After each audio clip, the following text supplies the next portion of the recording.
వక్ఫ్ చట్టానికి వ్యతిరేకంగా ఈ నెల 13న మైనారిటీలు చేపట్టిన వర్క్ బచావో మార్చ్ తెలంగాణ విద్యార్థి ఎస్సీ ఎస్టీ బీసీ సంఘాలు మద్దతు తెలిపాయి.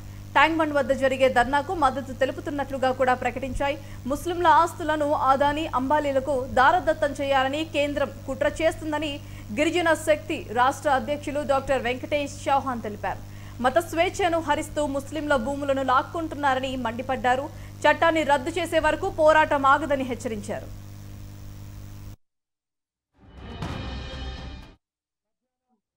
3 గంటలకు జరిగేటువంటి సండే రోజు జరిగేటువంటి కార్యక్రమాన్ని యావత్తు తెలంగాణ సమాజంలో ఉన్న విద్యార్థి సంఘాలు, ఉద్యమకారులు, ప్రజా సంఘాలు, కళాకారులు, ఎస్సీ ఎస్టీ బీసీ మైనార్టీ సంఘాలు అందరూ తరలి రావాలని ఇవాళ ఎస్సీ ఎస్టీ బీసీ మైనార్టీ సంఘాల ఐక్య కార్యాచరణ కమిటీ తెలంగాణ విద్యార్థి జేఏసీ తరఫున తెలంగాణ రాష్ట్ర ప్రజలకు కోరుతా ఉన్నాం. ఎందుకంటే కేంద్ర ప్రభుత్వం, బీజేపీ ప్రభుత్వం ఆ రోజు వక్ఫ్ అమెండ్మెంట్ బిల్ చాలా నిరంకుశత్వంతో అణిచివేసే ధోరణిలో ప్రజా వ్యతిరేక విధానంతో ఉన్నటువంటి బిల్లును అమలు చేసి ఇవాళ పేద ప్రజలను మోసం చేసినటువంటి పరిస్థితిని మనం గమనించవచ్చు.